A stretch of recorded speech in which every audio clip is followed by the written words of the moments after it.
Weewaawo ntendeza Kristo era neebaza Katonda olw'ekirabo eky'obulamu kyawadde ggwe wamu nange okuba nga tukyasobola okwatula erinnya lye ti Yesu weewaawo nti ye Mukama. Nga bulijjo amaanyi mazima Kenneth era nga njagala okulamusaako gwena muganda wange mwannyinaze wagendya ddala mu maaso n'okwekuumira mu byawandiikibwa. Kyokola kya ttendo nnyo nnyini ddala kubanga bwe obulamu bwe tugwanidde okuba nga tutambuliramu. Twebaza Mukama Katonda waffe akukuumye ng'okyali mulamu wamu ne famire yo ate era akuumye emirimu egy'emikono gyo. Olunaku olwaliro tugenda kuba nga ate era tweyongerayo mu kitabo kyaffe eky'Abefeso.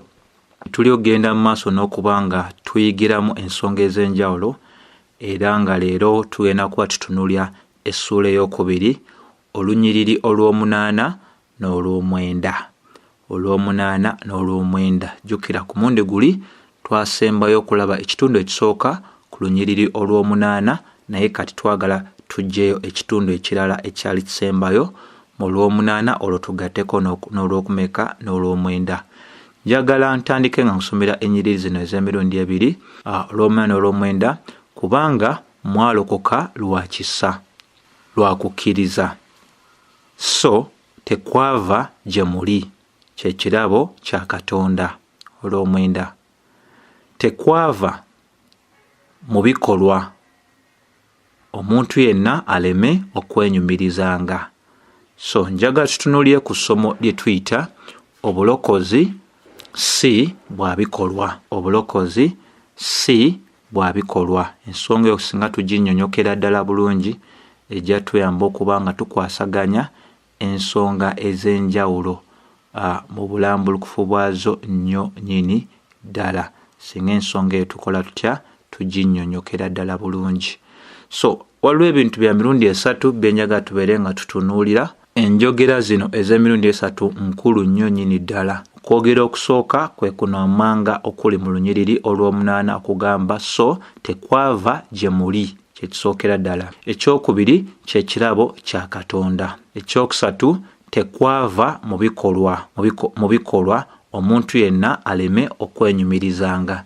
So enjogera ezo ez'emirundi esatu ze njagala okubeera nga nsimbako amannyo nga nkukakasiza ddala oba nga nkulagira ddala okuva mu byawandiikibwa ti weewaawo Bayibuli nga bw'esomeseza bwe kityo bwe kiri ddala nti tewaliwo muntu yenna asobola okugamba obulokozi yabufuna nga atunuulidde kino oba atunuulidde kiri ekikwatagana n'ebikolwa bye. So akakulu ak'okuba nga tutegeera nti Pawulo twalaba mu lunyiriri olw'omunaana engeri gy'agenda mu maaso n'otunnyonnyolamu engeri Abefeso gye baagenda mu maaso n'okulokolebwamu.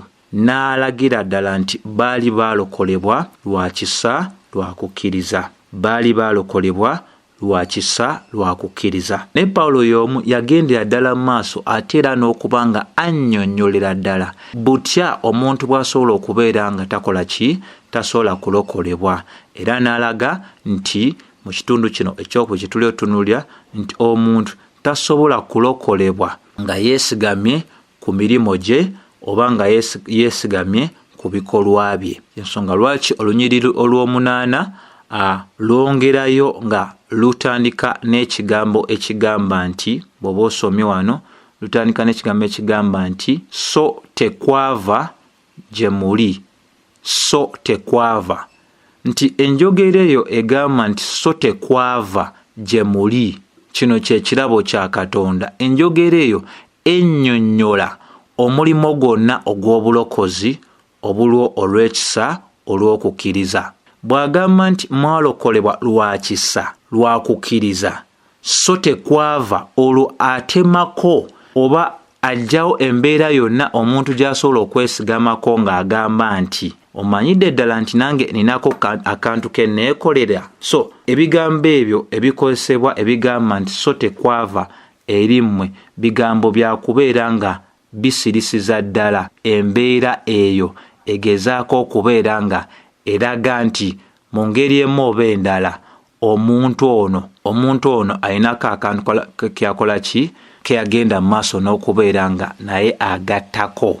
So kikulu nnyo ekyo ne tubeera nga tukola tutya nga tukinnyonnyokera ddala bulungi nti Pawulo bw'ayogera ku kisa alagira ddala nti tekiina kubeera nga kigattibwako akantu konna, tekiina kugattibwako kantu konna. Kyava gamba so tekwava gye muli, nga ensonga enkulu gy'atutunuuliza yeeno wammanga.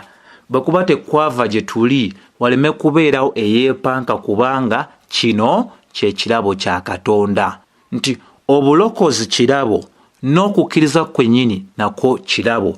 Luli twazuulira ddala bulungi nti bwe twogera ku bulokozi buno obujja olw'ekisa, twategeera nti ekisa kwe kuganja kwa Katonda okuweebwa abantu abatakugwanira. Era tweyambisa ebyawandiikibwa nga Baluumi essuula ey'omwenda ne tutunuulira tutegeerera ddala bulungi nti bw'osoma Baluumi essuula ey'okusatu olunyiriri lw'omwenda paka ku lw'ekumi lulaga nti ffe ffenna twali wansi w'amaanyi ag'ekibi. N'ate bwe twatuuka ku kukkiriza twagenda ddala maaso ne tunnyonnyola nti newankubadde okukkiriza tekugatta ku kisa kya Katonda, wabula okukkiriza y'emu ku ngeri oba y'engeri Katonda gye yalonda oba gye yasemba gye tuyitamu okubeera nga tufuna ate era ne tunyumirwa ekisa kya Katonda. So teri muntu yenna asobola kulokolebwa nga tatadde kukkiriza mu ekyo Katonda kye yakola edda okuyita mu mwana we Yesu Kristo. Ate tujjukire ne bano abatuli mu maaso be tuli okusomako Abefeso. Jjukira ddala bulungi nti Bayibuli beegamba nti tekwava gye muli. Ayogera n'Abefeso naye tumanyidira nti takoma kwogera n'Abefeso bokka, wabula bwe ziba nti ebbaluwa zino zaawandiikibwa eri amakanisa kiba kitegeeza nti n'abalijja emirembe n'emirembe emirala ebyo ebyagambibwa Abefeso naffe bitukoseza ddala. Jjukira bulungi mu Befeso essuula ey'okubiri olunyiriri olusooka paka olwokusatu twakizuula nti Abefeso Bayibuli etulaga nti baali baafiira mu byonoono n'ebibi byabwe. Era mu kuba baali baafiira mu byonoono n'ebibi byabwe baatambulanga nga bagoberera emirembe egy'ensi eno, baabeeranga wansi w'obukulembeze obw'omukulu ow'obuyinza oyo afugira mu kimu bbanga, ng'era bagenda mu maaso n'okutuukiriza okwegomba okw'emibiri gyabwe. Ekyo ne kitegeeza nti ne babeera nga baatuuka ku ddaala eribasaanyiza bo n'abantu bonna okubeera abaana ab'obusungu. So okuwandiika kuno okuli eri Abefeso tekukoma ku Befeso, ensonga lwaki Pawulo atulaga mu lwokusatu nti ffe ffenna ng'oggyeko Abefeso nti nga tokomye ku Befeso wabula abantu bonna baana baki ba busungu. Ekyo kiragira ddala nti abantu mu Efeso, abaami, abakyala n'abaana, owatali kisa kya Katonda ekirokola tewandibaddewo muntu yenna mu bo eyandirokoleddwa, mu kuba nti baali baafiira mu byonoono byabwe n'ebibi, mu kuba nti baali wansi ow'obukulembeze obw'emirundi esatu, nga bagoberera ensi eno eyagwa, nga bagoberera omukulu ow'obuyinza obw'omu bbanga, nga bagenda mu maaso n'okutuukiza okwegomba okw'emibiri gyabwe. Ekyo kyabagwaniza okubeera abaana ab'obusungu. Kati lowooza mu mbeera eyo singa Katonda mu kisa kye teyasiima okubeera nga obulokozi bwabuwa nga si bwakolera, tewandibaddewo muntu yenna mu Befeso oba mwami oba mukyala oba mwana eyalirokoleddwa.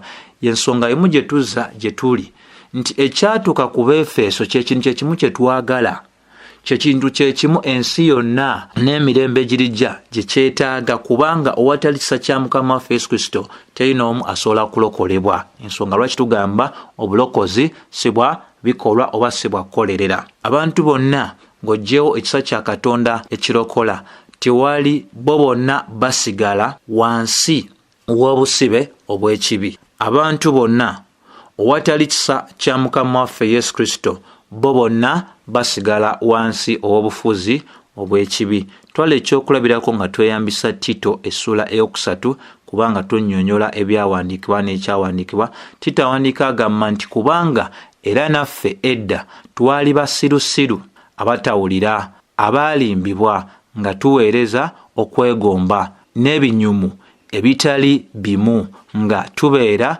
mutima n'obujja abeekyayisa era nga tukyawagana. Kati bwe bulamu Tito naye era bw'annyonnyola. Pawulo omuwandiisi yeezingiramu wamu n'abakkiriza bonna. Era tugenda otuuka ku Lwokutaano ne lyoka lugamba nti n'atulokola. Atulokola mulala ne be balokola balala. Atulokola mutuukirivu mutukuvu. Be balokola baagwa, baayonoona ne balema okutuuka ku kitiibwa kya Katonda. Empeera eyali ebalindiridde ey'ekibi kyabwe kwe kufa. Bayibuli etulaga nti n'atulokola si lwa bikola byonna eby'obutuukirivu bye twakola ffe, wabula olw'okusaasira kwe. Okalabyako nti okusomesa kwa Bayibuli kweko, obulokozi si bwa bikolwa, kubanga teri n'omu abiyina. Oza ku kino, etteeka lya Katonda tukuvu, naye ffe tetuli batukuvu. Mu kuba nti etteeka lya Katonda tukuvu, nga teffe tetuli batukuvu, tetuli na busobozi butuukiriza ebiragiro, tetulina busobozi butuukiriza ebyetaago byonna eby'obwenkanya bwa Katonda.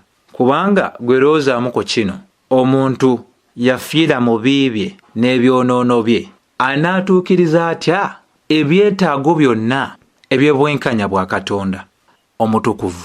Ensonga lwaki Timoseewo ekyokubiri essula esooka olw'omwenda Bayibuli era enyogera ebigambo bino etugamba nti yatulokola era n'atuyita eri okuyitibwa okutukuvu, si lwa bikolwa byaffe ebirungi bye twakola. Omulimo gwonna gusonga ku Katonda waffe.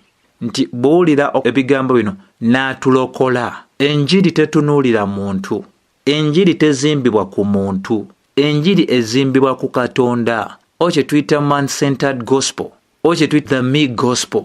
Ebyo byonna tebikola.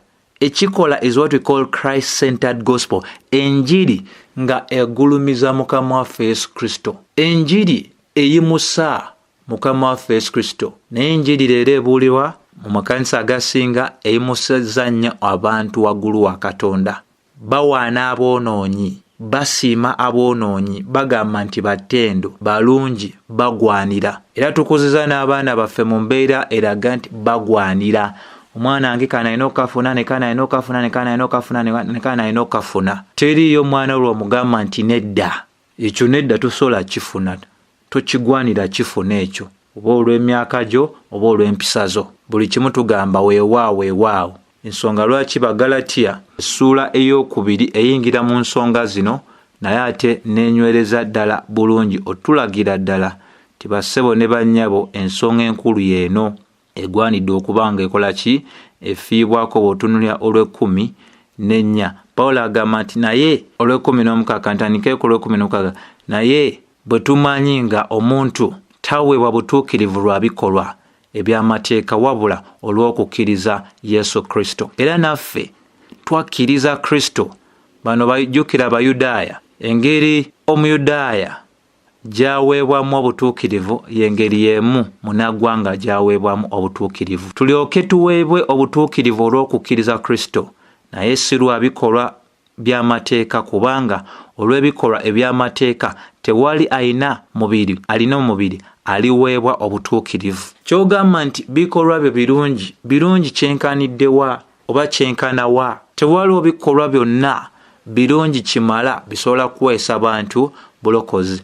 Singa bwe gutyo bwe gwali, Bayibuli etulaga mu Bagalatiya 2:21, sidibya kisa kya Katonda, kubanga obutuukirivu bwe buba mu mateeka nga Kristo yafiira bwereere. Abantu abalowooza nti basobola okufuna obutuukirivu bwa Katonda okuyita mu kuuma amateeka, beebo abadibya ekisa kya Katonda, era beebo abagamba nti Kristo yafiira bwereere. Bwe tugamba nti Kristo yafiira bwereere, kiba kitegeeza nti walina obusobozi obwesasulira ebibi byo, era wali teweetaaga kisa kya Katonda. Omuntu ow'engeri ng'eyo adibye ekisa kya Katonda era agamba nti Kristo yafiira bwereere nga tateeka kukkiriza kwe mu Kristo Yesu, omuntu oyo talina bulokozi, kubanga engeri eri emu yokka ey'ofuna obulokozi yakubeera nga obwesige bwaffe tubuteeka mu Kristo Yesu, so si muffe. Kaakati amadiini gonna enkumuliitu agali mu mitwalo go gonna gatambulira ku mbeera ey'okudibya ekisa kya Katonda n'okulaga nti Kristo yafiira bwereere, kubanga tebagondera linnya limu lyokka erituweereddwa wansi w'eggulu lye tulina okuyitamu kubanga tulokolebwa erinnya lya Kristo Yesu. Omu ku bannankyukakyuka ayitibwa Martin Luther yayogera n'agamba nti okusaanyizibwa okw'okukkiriza kwokka kye kiwandiiko ekkanisa kweyimirira oba kwesobola oggwira. Okukkiriza, okusaanyizibwa oba okuggyibwako omusango olw'okukkiriza kwokka kye kiwandiiko ekkanisa kweyimirira oba kwegwira. Luther kikyali ategeeza yali mu biro eby'Abaruumi nga badibaga ekisa kya Katonda nga leero bwe bakyagenda maaso n'okidibaga wamu n'abantu abalala. Luther n'akitegeera nti okuyita mu kuwandiika okw'ebyawandiikibwa kituufu omuntu yenna atakkiriza mu kuggyibwako omusango oba okusaanyizibwa olw'okukkiriza kwokka, omuntu oyo tasobola kuyimirira mu maaso ga Katonda nga bwe tulabye mu Bagalatiya essuula ey'okubiri olw'16 wamu n'olw'21. Ensonga lwaki n'oluyimba olw'abannankyukakyuka luyina ebigambo bino wammanga ebigamba nti okuyita mu kukkiriza kwokka tujja tetulinayo bikolwa bye tusobola kwenyumirizaamu, wabula ebisuubizo byo bya nnamaddala. Tuteeka obwesige bwaffe mu Kristo yekka. Ekitiibwa kibeere eri Katonda yekka. Oluyimba olw'abannankyukakyuka lukakasiza ddala nti obulokozi si bwa bikolwa. Teri muntu yenna agenda asaanyizibwa mu maaso ga Katonda kubanga akoze kino akoze kibi. Buli yenna adibye ekisa kya Katonda, buli yenna agamba nti Kristo yafiira bwereere nga tateeka bwesige bwe mu mulimo Kristo gwe yakola n'amaliza ku musaalaba, omuntu oyo talina bulokozi. Ensonga lwaki bannankyukakyuka baawandika ne bagamba nti tujja gy'oli okuyita mu kukkiriza kwokka, tetulina bikolwa bye tusobola kubeera nga twenyumirizaamu, wabula essuubi lyaffe liri mu Kristo yekka.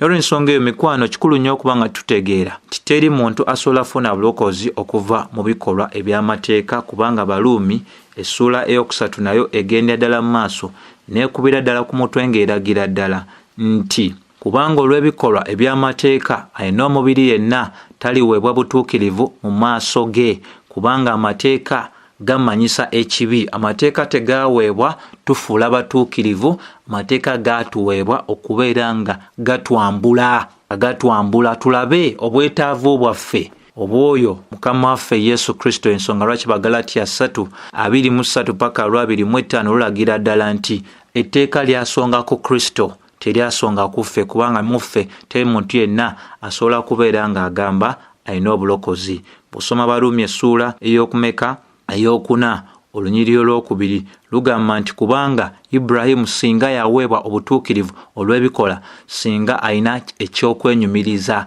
naye talina mu maaso ga Katonda. Ne jjajjaffe mu kukkiriza ayitibwa Ibulayimu, Bayibuli etulaga engeri gyasaanyizibwamu. Abantu bonna baddenga baggyibwako omusango oba nga batuukirizibwa mu maaso ga Katonda, si mu ngeri y'okuuma amateeka wabula mu mbeera ey'okukkiriza. Baluumi essuula ey'9 nayo enywereza ddala ensonga eno gye tuliko ng'eragira ddala bw'eti mu 11, kubanga nga tebannazaalibwa so nga tebannakola kirungi oba kibi, okuteesa kwa Katonda mu kulonda kulyoke kunywere si lwa bikolwa wabula obwoyo ayita. Nti ne bw'oba otunidde ku nsomesa eno ey'okulonda kwa Katonda, tetunuulira kiki omuntu kyeyasooka okukola Katonda alyoke amulonde. Bonna Katonda byalonda okuwa obulokozi tiyabalonda ng'asoose n'atunula nti kino kye balikola kino kye balikola, wabula nga tebannabako kirungi kyonna oba n'ekibi kye baali bakoze, n'asalawo n'agamba bano be bange. Ensonga emu gye tulaba mu Baluumi 11:6 nayo enywereza ddala ng'eraga bw'eti. Egamba nti naye obanga lwa kisa si lwa bikolwa nate, obanga si bwe kityo ekisa si kisa nate. Nti Baluumi ennyonnyolera ddala n'eraga nti ekisa kisigala nga kisa nga tekigattiddwako bikolwa. Ekisa tekisigala nga kisa nga tekigattiddwako ebikolwa. So ensonga ezo tulina ozinnyonnyokera ddala bulungi nnyo nnyini ddala. Pawulo yennyini eyatuwandika Abalumi nejjudde obubaka obw'enjiri nga bwegwanidde okubeera. Mu Bafiripi essula y'okusatu 11 yayogera ebigambo ebyewuniikiriza ng'alagira ddala nti mu kuba nti yali atuuse ku ddala litegeerera ddala Katonda yani n'obutuukirivu bwe. Pawulo yayogera n'agamba nti naye byonna ebyali amagoba gye ndi ebyo nabirowooza nga kufiirwa olwa Kristo, naye era n'ebintu byonna nabirowooza nga kufiirwa olw'obulungi obungi obw'okutegeera Kristo Yesu Mukama wange. Ku bw'oyo nafiirwa ebintu byonna era mbirowooza okubeera empitambi, ndyoke nfune amagoba ye Kristo, ndyoke ndabikire mu ye nga sirina butuukirivu bwange obuva mu mateeka wabula obutuukirivu obuliwo olw'okukkiriza Yesu Kristo obuva eri Katonda mu kukkiriza. Eyo y'enjiri muganda wange. Ebigambo bino byawukana bitya ne biri bye tulabye mu Befeso 2:8-9 binyweza buki? Bunywezi. Omu ku basajja abakosezza obulamu bwange kaakano nga mugenzi gwe bayita R.C. Sproul yagenda amaaso n'agamba bw'ati, n'agamba okusaanyizibwa okw'okukkiriza kwokka y'engeri ey'okusaanyizibwa okw'obutuukirivu oba omulimo ogwa Kristo Yesu yekka, okutali biki? Bikolwa byaffe. So omuntu yenna agamba nti asaanyiziddwa mu maaso ga Katonda, y'oyo agamba nti obutuukirivu bw'alina bwesigamye ku mulimo ogwa Mukama waffe Yesu Kristo, tebwesigamye ku mirimu gye ng'omuntu. Kyova olaba Abakolinso 2:5-16 enyweza neraga nti atamanya kibi yafuulibwa ekibi ffe tulyoke tufuuke obutuukirivu bwa Katonda.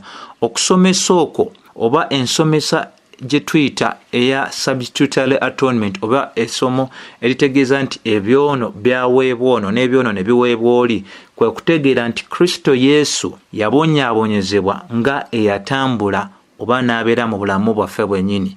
Ffe kaakano tuweebwa obutuukirivu obwa Kristo ne tubeera nga abaatambula nga Kristo bwe yatambula. Waliwo okwanyisiganya okwaliwo ebyo byaffe byamuteekebwako, obutuukirivu bwe ne butuweebwa. Eyo y'enjiri ssebo n'ennyabuso. Okukkiriza okwa namaddala bwe bwesige obwenkomeredde obwesigama ku Kristo Yesu. Ebalumi 1:16 etulagira ddala nti weewaawo Pawulo agamba nti nze sikwatibwa njiri eya Mukama waffe Yesu Kristo kubanga emaanyi ga Katonda era obulokozi eri buli muntu yenna akkiriza, si akola, akkiriza, Omuyudaaya ne Munnagwanga. Era n'alaga nti omutuukirivu wa Katonda anaabeerawo si lwa bikolwa wabula olw'okukkiriza. Ensonga emu gy'olaba n'Ebikola by'Abatume 13:38-39 nti olw'okukkiriza tuggyibwako ebyo byonna bye twalibadde tetuggyibwako okuyita amateeka ga Musa. Era Kristo Yesu ye yagenda mu maaso okuyita mu mulimo gwe okubeera nga yagenda mu maaso n'otusaanyiza. Balumi 3:2-5-3. Ensonga ezo zinnyonnyolebwa ddala buki? Bulungi. So okukkiriza kwaffe kyetaago kya nkizo kubeera nti omuntu afuna kye tuyita obulokozi. So bye byenjagadde okubeera nga ngabanako wamu naffe ku nsonga eno, n'okutegeerera ddala nti bw'obanga olina omuntu yenna gw'omanyi ng'atalokokanga munaddiini nnyo, alina kino alina kiri, ogwanidde omujjukiza ebigambo bino wammanga nti Bayibuli kyesomesa kyekyo kyennyini. Ne bw'obeera otunuulidde Bakolinso 1:26 etunnyonnyolera ddala obuvo bwaffe n'agamba kubanga mutunuulire okuyitibwa kwammwe abooluganda nga ab'amagezi nga mubiri si bangi baayitibwa, ab'amaanyi si bangi, ab'amaanyi si bangi, ab'ebitiibwa si bangi olwa 27, naye Katonda yalonda ebisirusiru eby'ensi, abagezigezi abakwase ensonyi, era Katonda yalonda ebinafu by'ensi akwase ensonyi ab'amaanyi, n'ebikopi eby'ensi n'ebinyoomebwa Katonda yabironda, era n'ebitaliiwo aggyewo ebiriwo. Olwa 29 omubiri gwonna gulemenga okwenyumiriza mu maaso ga Katonda, naye ku bw'oyo muli mu Kristo Yesu eyafuuka amagezi gye tuli okuva eri Katonda, era n'obutuukirivu, era n'okutukuzibwa, era n'okununulibwa, nga bwe kyawandiikibwa nti eyeenyumiriza yenyumirizenga mu Mukama. Baka bw'oba omuntu yenna gw'omanyi ng'omuyinako oluganda oba nga tomuyinako oluganda, nti teri muntu agenda kuba mu ggulu ng'agamba nti fuba eyampisaawo nalikolerera. Mukama waffe ffenna yasaasira busaasizi, ensonga ffenna tujja kuyimbira wamu nga tugulumiza erinnya erya Mukama waffe Yesu Kristo olw'ekisa kye kyeyalaga ffe aboonoonyi. So bw'anaabakkiriza tujja kuba nga ate tutandikiraawo okuba nga tutunulira olunyiro lw'10 nalwo tutegeerere ddala engeri ate gye tusobola okuba nga tukwasaganyamu ensonga endala zonna. Nsaba ekisa kya Mukama waffe Yesu Kristo kibeere eri mmwe mwenna. Amiina.